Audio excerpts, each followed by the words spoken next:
KPS विद्यालय में annual function के अवसर पर मुझे आने का अवसर मिला।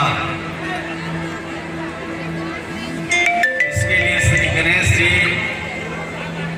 को मैं धन्यवाद देता हूं कि मुझे यहाँ पर उन्होंने आने का खबर दिया और यहाँ तक पहुँचाने का काम किया। मैं धन्यवाद देता हूँ। आज इस विद्यालय का 4 वर्ष पूरा हो रहा है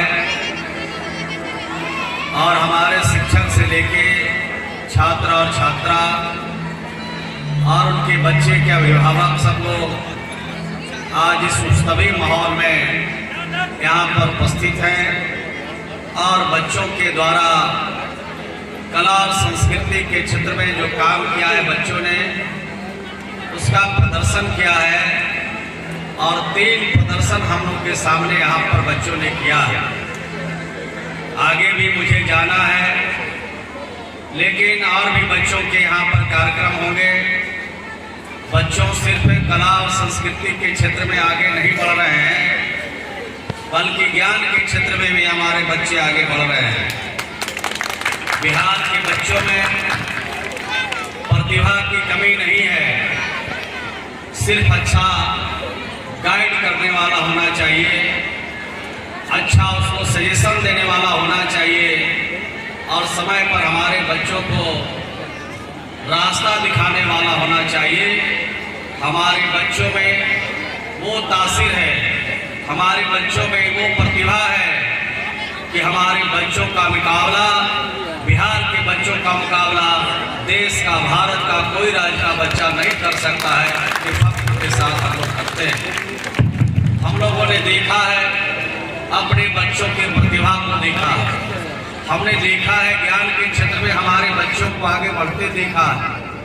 हमारे बिहार के मुख्यमंत्री हमेशा कहते हैं कि बिहार की हवा में, बिहार की मिट्टी में और बिहार की जमीन में यहाँ पर ये तासीर है, ये यहाँ पर क्षमता है, ताकत है कि हमारे बच्चों का इम्तिहान नीचे कौन कहे, अगर आसमान पर भी हमारे बच्चों का इम्तिहान हो जाए तो बिहारी कभी नंबर 2 नहीं होता है, हमेशा फर्स्ट करता है कि बिहार की हवा और बिहार की मिट्टी में तासीर है। हमने पहले कहा कि हमारे बच्चों को अच्छा गाइड करने वाला होना चाहिए, अच्छा ज्ञान देने वाला होना चाहिए। हमारे बच्चों में प्रतिभा की कमी नहीं है। आपसे मैं कहना चाहता हूँ कि हमारे जो प्राइवेट स्कूल के जो संस्थापक हैं उनके लिए सरकार ने छूट दे दिया और सरकार ने कहा कि सरकार की सर्टेन प्रक्रिया है, मापदंड है, अगर उस हिसाब से आप स्कूल चलाना चाहते हैं, कॉलेज चलाना चाहते हैं, विश्वविद्यालय बनाना चाहते हैं, आप यूनिवर्सिटी बनाना चाहते हैं, medical college, engineering college, polytechnic college, technical college चलाना चाहते हैं तो आप चला सकते हैं। और यह बात कहने में कोई दिक्कत नहीं है कि अगर प्राइवेट इंस्टीट्यूशन नहीं खुले होते बिहार में तो आज हमारे कितने बच्चे आज स्कूल नहीं पहुंचते। बिहार के मुख्यमंत्री जी जब पहली बार मुख्यमंत्री बने 2006 में, तो 2006 में 35 लाख बच्चों ने, बिहार के बच्चों ने स्कूल का शकल नहीं देखा। यानी प्राइमरी शिक्षा से भी वंचित हमारे रह गए बच्चे और धीरे धीरे करके 14.5 वर्षों में उन 35 लाख बच्चों को हमने स्कूल पहुंचाया। 1% से भी कम बच्चे अब हमारे रह गए हैं स्कूल से बाहर, जिनको स्कूल पहुंचाना बड़ा मुमकिन है, मुश्किल है। इसलिए मुश्किल है कि उनके माता पिता को कोई रुचि नहीं है कि अपने बच्चों को स्कूल पहुंचाएं। ये काम हमने बिहार में किया और तालीम के क्षेत्र में, ज्ञान के क्षेत्र में बिहार को आगे बढ़ाने का हमने काम किया। आपको मैं बताना चाहता हूँ कि प्राइवेट स्कूल का योगदान है। अगर योगदान प्राइवेट स्कूल का नहीं होता तो हमारे बिहार की हालत और मुश्किल में पड़ता ज्ञान के क्षेत्र में। जब पहली बार मुख्यमंत्री बने श्री नीतीश कुमार जी तो 2008 में एक योजना शुरू किया था उन्होंने। उस योजना का नाम था कन्या साइकिल योजना, मुख्यमंत्री कन्या साइकिल योजना नाम था।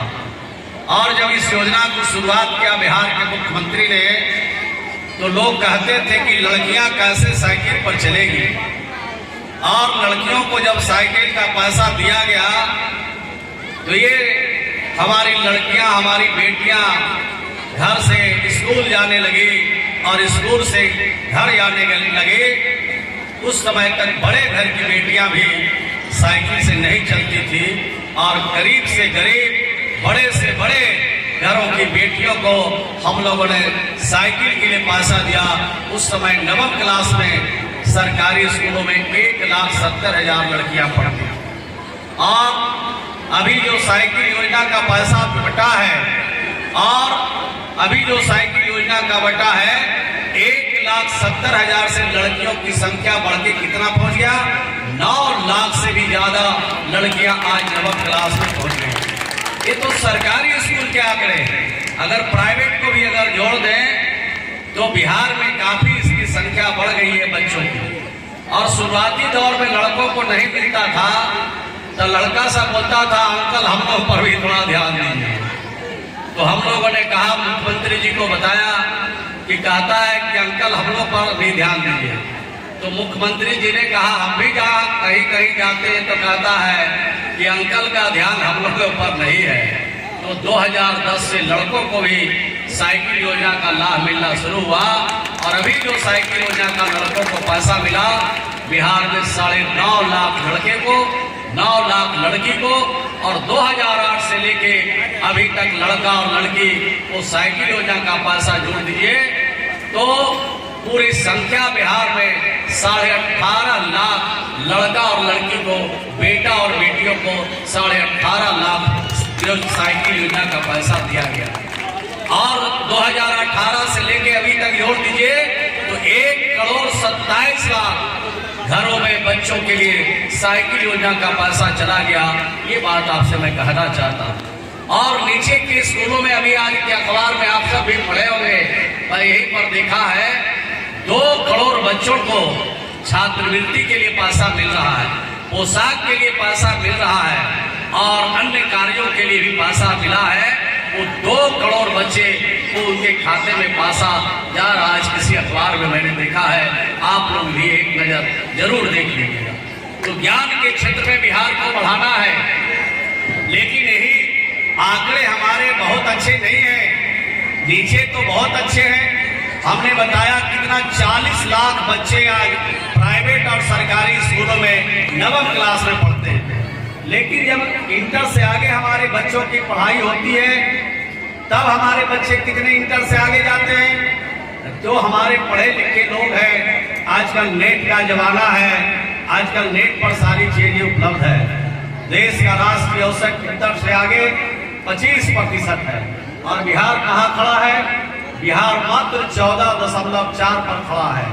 यानी देश का जो औसत है 100 में 25 बच्चे इंटर से आगे पढ़ाई करते हैं, और बिहार में मात्र 100 में 14 ही बच्चा इंटर से आगे पढ़ाई करता है। ये हमारे लिए चिंता का विषय है। तो प्राइवेट स्कूलों चलाने वाले, प्राइवेट यूनिवर्सिटी जो इस शिक्षा के क्षेत्र में काम करने वाले हैं, काम करना चाहते हैं, और भी इस तरह के इंस्टीट्यूशन बनाने की जरूरत है ताकि हमारा शिक्षा का जो ग्रोथ रेट है इंटर से आगे का वो बढ़ सके। और जब तक हम राष्ट्रीय स्तर पर नहीं पहुंचेंगे तब तक ज्ञान के क्षेत्र में हम बिहार को आगे नहीं बढ़ा सकते। सड़क बनने से, बिजली पहुंचने से, शौचालय बनने से, घर में नल का पानी लगने से और विकास नहीं दिख सकता है, विकास नहीं उसको कहा जा सकता है। विकास का जो पैमाना है वो है ज्ञान, वो है शिक्षा, और जब तक शिक्षा के क्षेत्र में बिहार आगे नहीं बढ़ेगा तब तक दुनिया के मार्केट, दुनिया में जो कंपटीशन के दौर से पूरी दुनिया गुजर रही है उसके बराबरी में हम खड़ा नहीं हो सकते हैं। इसलिए ज्ञान के क्षेत्र में हमें आगे बढ़ना है और भी काम करना है। इसके लिए सब लोगों को तैयार रहना पड़ेगा। यही इस अवसर पर मैं कहना चाहता हूँ। इसके लिए एक योजना हम लोगों ने चलाई बिहार में, बिहार के मुख्यमंत्री जी ने, और जब विधानसभा का चुनाव हो रहा था उस समय ये बात पता चला, सर्वे कराया गया तो पता चला कि बिहार के जो हमारे बच्चे हैं इंटर से आगे क्यों नहीं पढ़ते, तो पता चला बिहार में गरीबी बहुत है। बिहार में गरीबी के कारण हमारे बच्चे इंटर से आगे पढ़ाई नहीं करते थे। उसके लिए एक स्टूडेंट क्रेडिट कार्ड योजना बिहार में शुरू किया बिहार के मुख्यमंत्री ने। बिहार का बच्चा बिहार में पढ़ना चाहे बिहार में पढ़े, बिहार से बाहर पढ़ना चाहे बिहार से बाहर पढ़े, लेकिन उनको 4 लाख का स्टूडेंट क्रेडिट कार्ड देंगे। किसी भी जाति का हो, किसी भी धर्म का हो, किसी भी मजहब का मानने वाला हो, किसी भी बिरादरी का हो, हम उनको आगे की पढ़ाई के लिए 4 लाख रुपया स्टूडेंट क्रेडिट कार्ड देंगे। बिहार में पढ़ना चाहे तो बिहार में पढ़े, बिहार से बाहर पढ़ना चाहे तो बिहार से बाहर पढ़ना पढ़े। वकील बनने के लिए, प्रोफेसर बनने के लिए, डॉक्टर बनने के लिए, कलेक्टर बनने के लिए, अधिकारी बनने के लिए उनको हमने छूट दे दिया है कि जहां पढ़ना चाहे वहां पढ़े, इंटर से आगे पढ़ाई करें। ये काम बिहार की सरकार कर रही है। तो आपसे कहना चाहते हैं कि ज्ञान को अव्वल बनाना पड़ेगा, ज्ञान के क्षेत्र में ध्यान देना पड़ेगा। और जब तक हमारा इंटर से आगे ग्राउंड रेट 30% नहीं होगा, हम दुनिया के कंपटीशन के मार्केट में हम बराबरी पर नहीं खड़ा हो सकते हैं। इसलिए ज्ञान को अपनाने की जरूरत है। पूरी दुनिया जानता है कि बिना ज्ञान का कुछ नहीं हो सकता है। दौलत वाले को लोगों ने भूख मरते देखा है देश और दुनिया में, लेकिन ज्ञानी आदमी को किसी ने न भीख मांगते देखा है न भूख मरते देखा है। ये ज्ञान में तासीर है, इसे अपनाने की जरूरत है। बच्चों से अपील करेंगे, उनके अभिभावक से अपील करेंगे कि बच्चों को ज्ञान के क्षेत्र में आगे बढ़ाइए। ये मैं कहना चाहता हूँ। एक बात अंत में अपनी बात को खत्म करते हुए कहें कि आज पूरी दुनिया आज परेशानी की हालत में बहुत बेचैन है, और पूरी दुनिया में एक सवाल आज पूरी दुनिया में जगह जगह उठ रहे हैं और बहुत गंभीरता से उठ रहा है। वो क्या है? वो है जलवायु परिवर्तन। और जलवायु परिवर्तन के लिए पूरे देश और दुनिया चिंतित है, और हमें भी चिंता का हमारे लिए भी विषय है बिहार के लिए। तो बिहार के मुख्यमंत्री जी ने तो फैसला लिया कि हम जल जीवन हरियाली योजना को अपनाएंगे और बिहार से जलवायु परिवर्तन को विदा करने का हम प्रयास कर रहे हैं, कोशिश कर रहे हैं। लेकिन ये आसान काम नहीं है, ये काम कठिन है। जब तक सबका सहयोग नहीं मिलेगा तब तक ये कठिन काम का निराकरण नहीं कर सकते हैं। इसलिए आपसे अपील करना चाहते हैं, सरकारी स्तर पर जो फैसले हैं, पोखर का, तालाब का, पैन का, आहार का, नदी का, कुएं का जीर्णोद्धार करने का, वो तो चलता रहेगा।